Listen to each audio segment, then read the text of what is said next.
Hello and welcome to the Rogers TV COVID-19 program.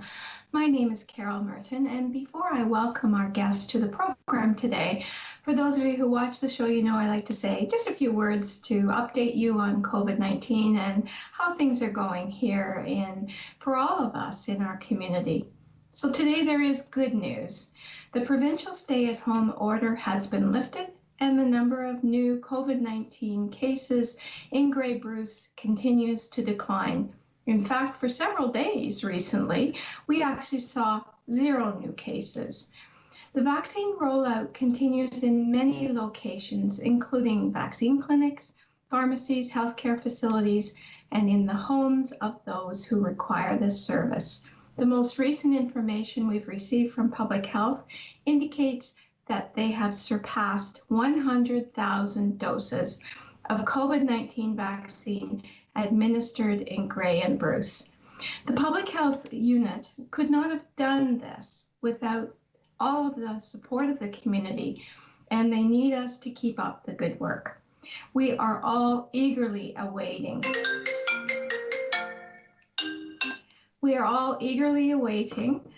the results of the first stage opening for the province's roadmap to reopen. However, restrictions continue to apply. Please stay the course by following the 3 W's and the 2 A's advised by the Grey Bruce Health Unit. Follow the 3 W's, washing your hands frequently, watch your distance, ideally 6 feet, and wear a face covering correctly. And the 2 A's are avoiding crowds, arranging for outdoor activities instead of indoors whenever possible. This journey has been long, and we are all weary. Continuing to remain vigilant will bring all of us closer to the finish line and the end result of reopening Grey Bruce and Ontario. So let's continue to keep up this effort to make the difference for all of us. Thank you to everyone in the community who has worked so hard to get us to this point. And also on that note, I want to thank and welcome our guest today, Genny. Genny Smith is from the Stone Tree Golf and Fitness Club. And Genny, I am delighted to have you on this program because you're going to tell us and give us some hopeful news for those who are just aching to get out on the golf courses and to be doing more things. So thank you for being on the show today. I'm wondering if you can tell us a little bit about your role and then give us the picture on how you're seeing things evolve and what you've had to do to cope with this COVID-19 situation. Sure. Well, thanks for having me, Carol. It's an honor to be here. I appreciate the support. So my role at Stone Tree, I'm part of the ownership group, and I manage the daily operations at Stone Tree. So when whether we're golfing or a restaurant or our fitness facility, I manage the day-to-day operations here with our great staff. Yeah. So you've had to make some changes, obviously, in the last year or so. So fill us in a little bit on what you had to do to pivot. And I guess we're going to talk about you pivoting again as we're able to open up. So fill us in on what's happened. So I would say that the biggest change or pivot that we've had to go through with COVID is the increase in staff. With all of the protocols and the regulations and just making sure that everyone is, everything is clean and the process and the procedures of everything have been adhered to, and that our guests and our members are safe. So that's probably the biggest difference for us, other than, of course, being able to open, close, and kind of rolling with all of the changes with that. But really, it's really to make sure that our members and our guests are safe. When they come to Stone Tree, whether it is in the fitness center for open or in the pool, or when we were able to have the restaurant or events here, with our weddings and our Christmas parties, all of that was canceled because of COVID. But as we get rolling with golf season, thank goodness, is open now. Our membership has increased, so that's been wonderful. So many people are getting out to golf that have never golfed before, or they're getting back into golf, or little ones and students. So that's been great. People are bringing their children, even to the driving range or their grandchildren, which it's really brought a lot of things to life here. Yeah. Just having little ones around and golfing and their tiny little clubs. And so that's been awesome seeing the increase in that and the traffic here. So yeah, so those are probably our biggest, the ways that we've pivoted is just really rolling with understanding the regulations and making sure the health unit, they've been so good to us, coming in and making sure that we're actually going above and beyond what we need to be doing, making sure that everyone is safe.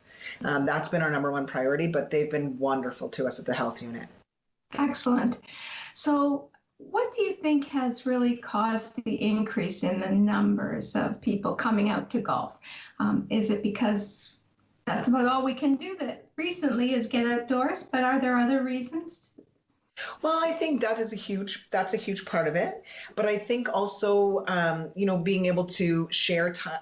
I think time now is so precious during this pandemic. I think people really realize that time with friends and family is really so important. And this is one of the only things you can do with family and friends outside, and to be outside and not cooped up in a house or an apartment or wherever they're living, that I think it's part and parcel that this is one of the only things they can do, but it's also very social, and then they can get out with friends and family and be outside and get some sun and get some vitamin D that they need. So I think it's a little bit of both of those.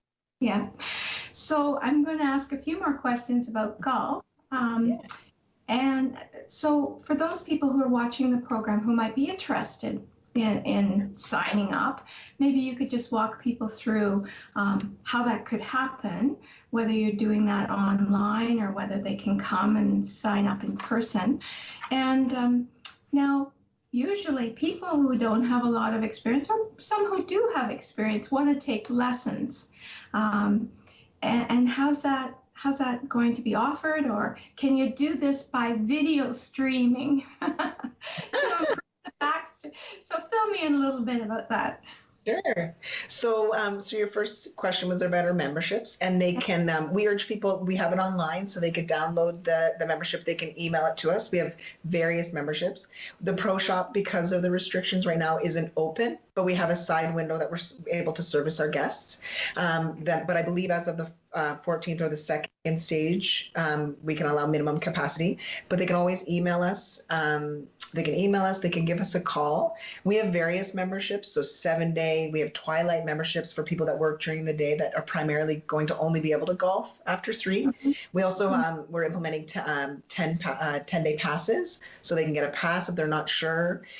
We also have strictly driving range passes. So we've had a lot of people take advantage of that because they're not sure about golf yet, but they do want to go out and hit some balls or, just practice. So there's a variety of memberships available. We're available by email or call, or again, they can come in. We do urge people to book their tee times online, mostly because of the tee times are getting booked up really fast. I think we only have a few left even today. So people are getting out and they're using it more. So we really do urge them to book online, but some people just aren't okay with that. So they can call us too, no problem at all. Yeah. Yeah. So, and then as far as lessons go, so we have a traveling, so Andy O'Leary he does lessons here. He was a little guy when he started out here. So, our members are amazing. They're loyal. They've been here. I think that's one of the first things when I meet them is I've been a member for so long. So they're really loyal. They're really great. And Andy's been with us, I believe, since he was a wee little guy, and he does a lot of lessons here.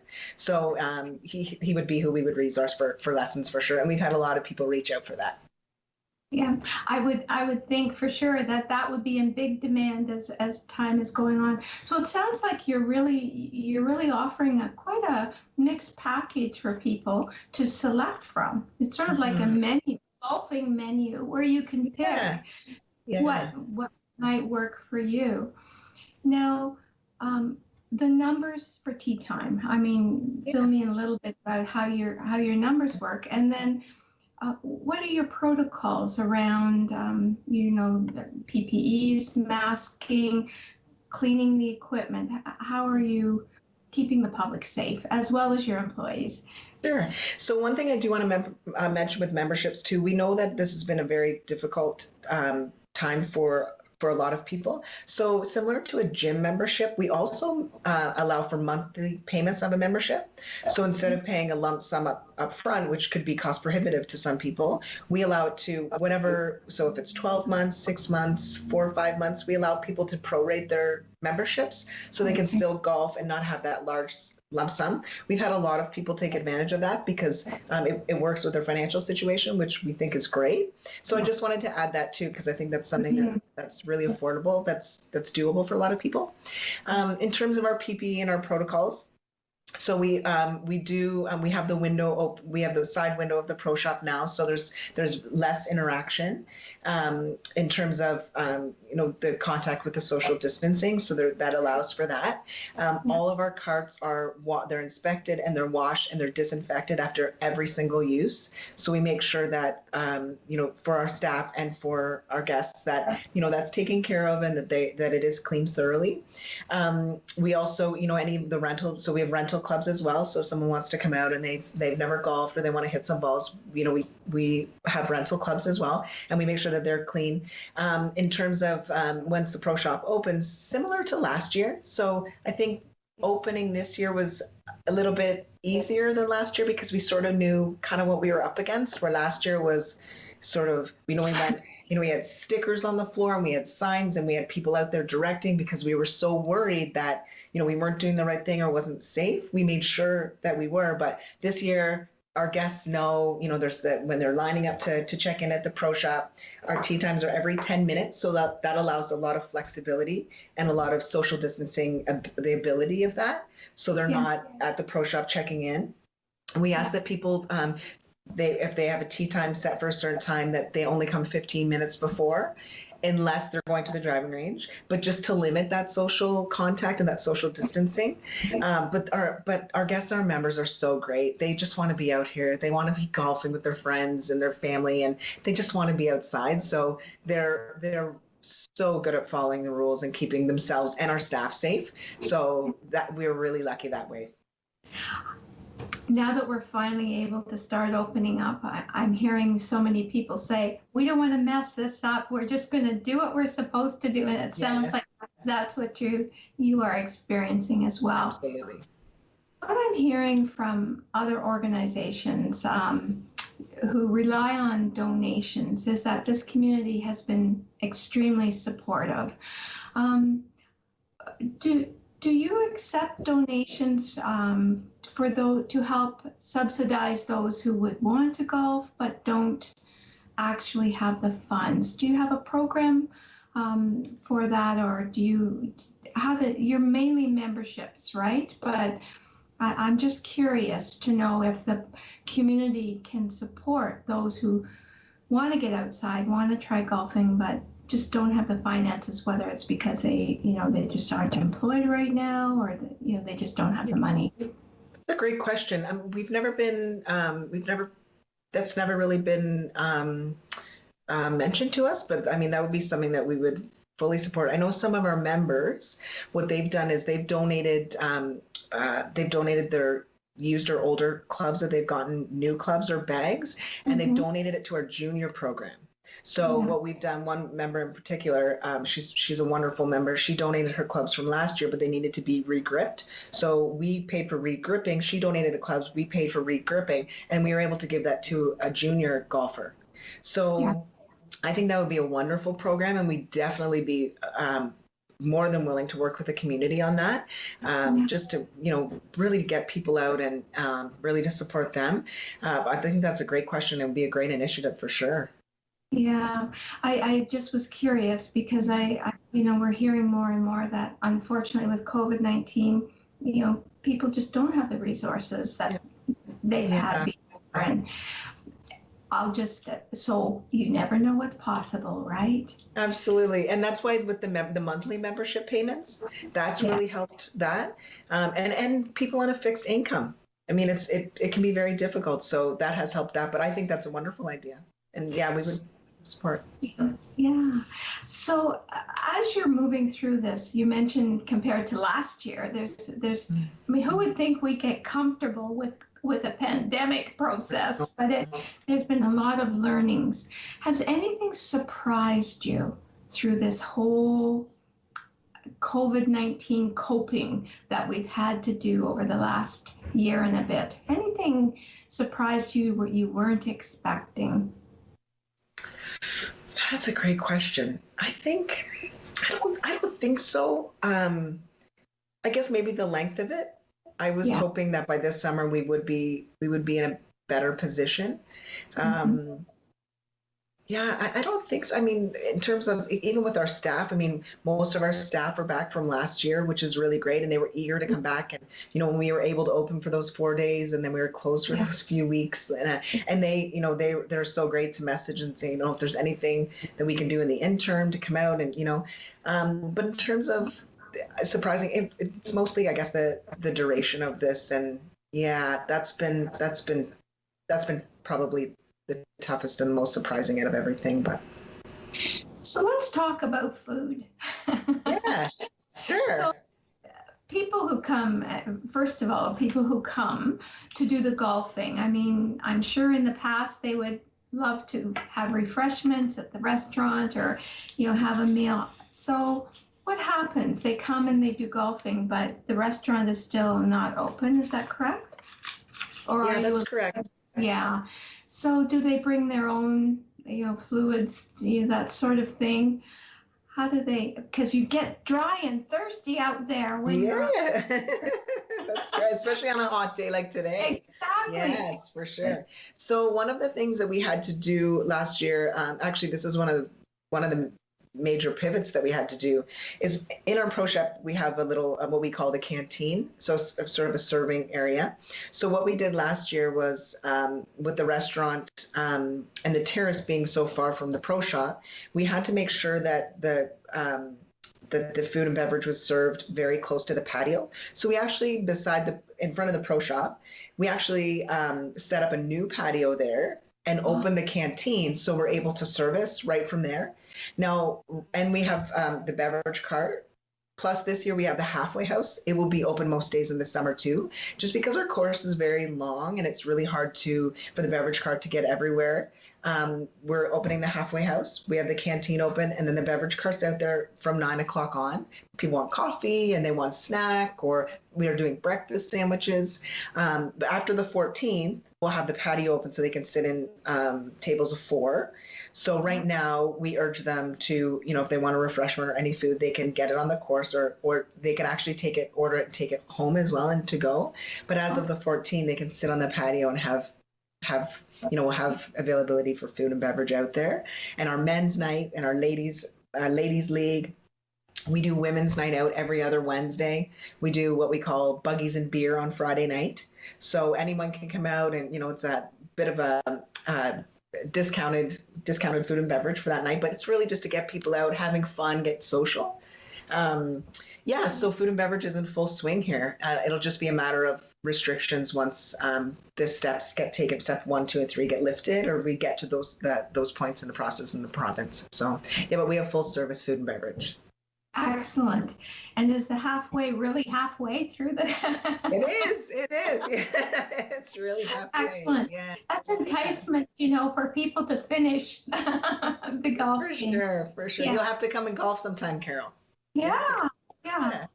Sounds like an adventure for sure.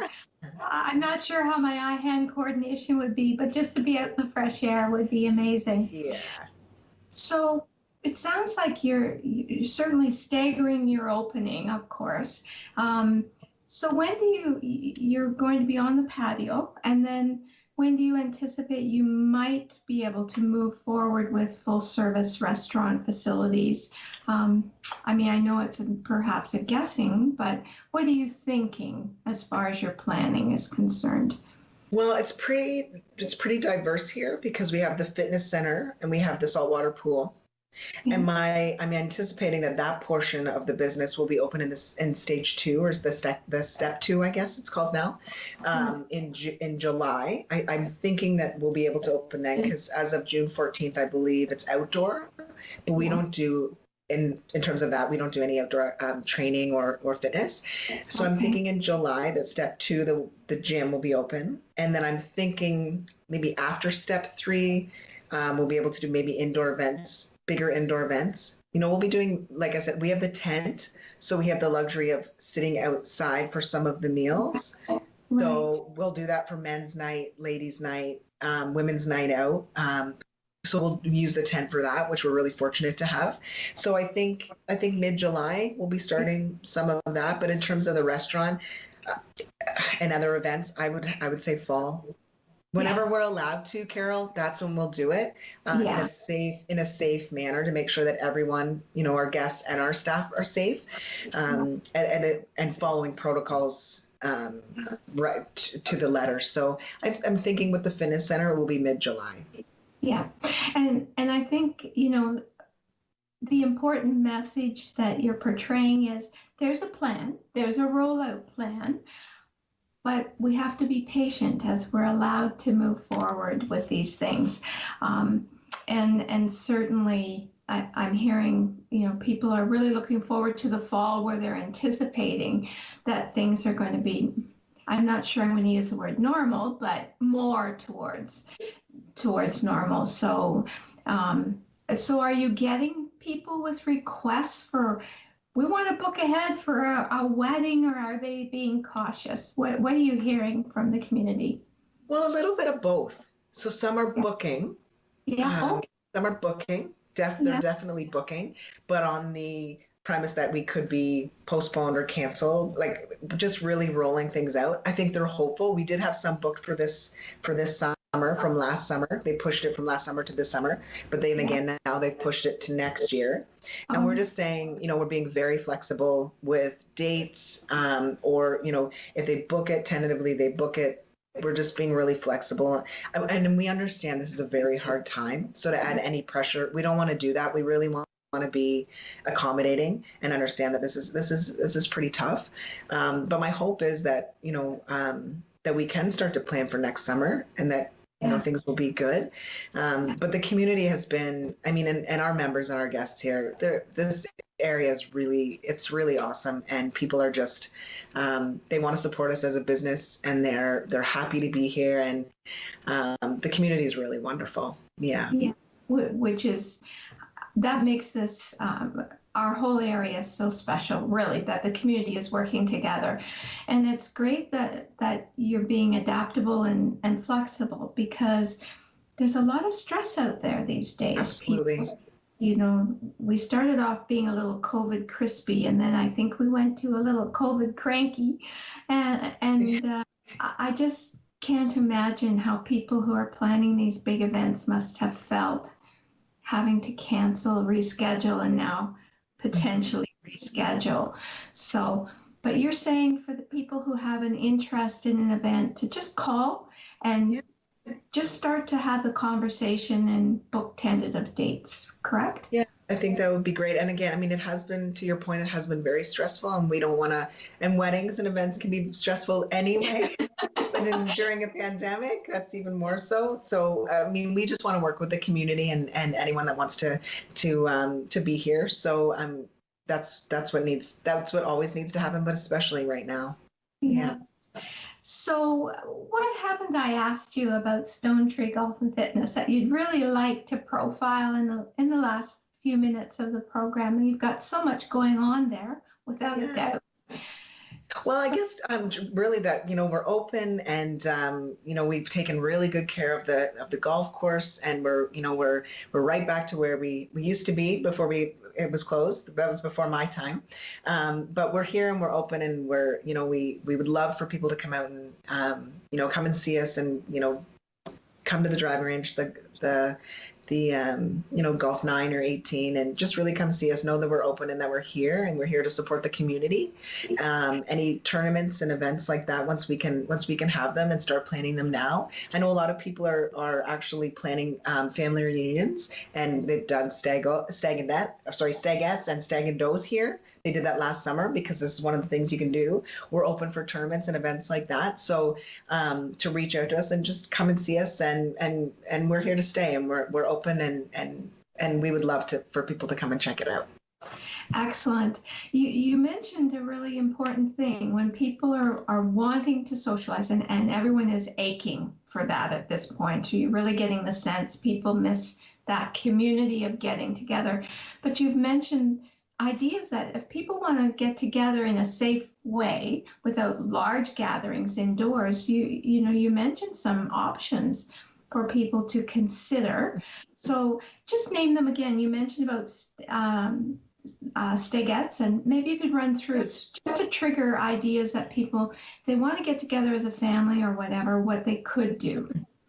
Sure. So we have it that last year we had a whole day booked for, it was a stag and doe. So instead of being able to have a large group, they did a stag and doe sort of a golf tournament. They had a meal here after. They were able to do that. We were able to facilitate that all on site. We've had bachelorette parties do the same thing. So they'll come and golf and then they'll have a meal and drinks. We also have a couple wine reps and beer reps that will come in and do events with groups, family reunions. We've had family reunions booked because they can't see their family, but here they can, and then they can have dinner together in the tent. So we have lots of things that a lot of businesses we have booking right now because they can't get together for their summer picnic or even engagement parties. We've had engagement parties. So any sort of gathering like that you're not able to do on your own, we're able to facilitate it here, get some golf in, have something to eat, have a couple of drinks with your friends. This is one of the only things you can do and do those things. So, and we want to work with people and we want to get them out, get them socially, get them outside for their mental health as well and get them around family and friends. So any ideas like that, I mean, we're open to that, but anything like that is pretty awesome. And we did this last year and it went really, really well. I think that's an excellent opportunity for people. So the other is around fundraising. And I know there's been, organizations who are missing the fundraising opportunities by golfing tournaments. Sure. Are you seeing people starting to consider those golfing tournaments for fundraising activities yet, or is there still a little bit of hesitancy? Yeah, no, absolutely. And even last year we did, we had a tournament to raise funds for one of our members. She was diagnosed with she has a brain tumor, and we were actually able to raise almost $6,000 for London Health Sciences through a tournament last year. So so what we do is we give a discounted rate. People join, and the overage goes to the charity. So we did that last year, and we're looking to do that for many groups this year. Yeah, so. That's great. I can't believe our time is up. I want to thank you for being on the program today. I've learned about things that's got me thinking about. Well, thanks for having me. Yeah, it's lovely. It's my pleasure. And you take care. Thank you. Thanks. Thank you to our viewing audience as well for joining us today. Please tune in again for more information about community resources and programs available to you. Take care, stay safe, care for each other. Thank you.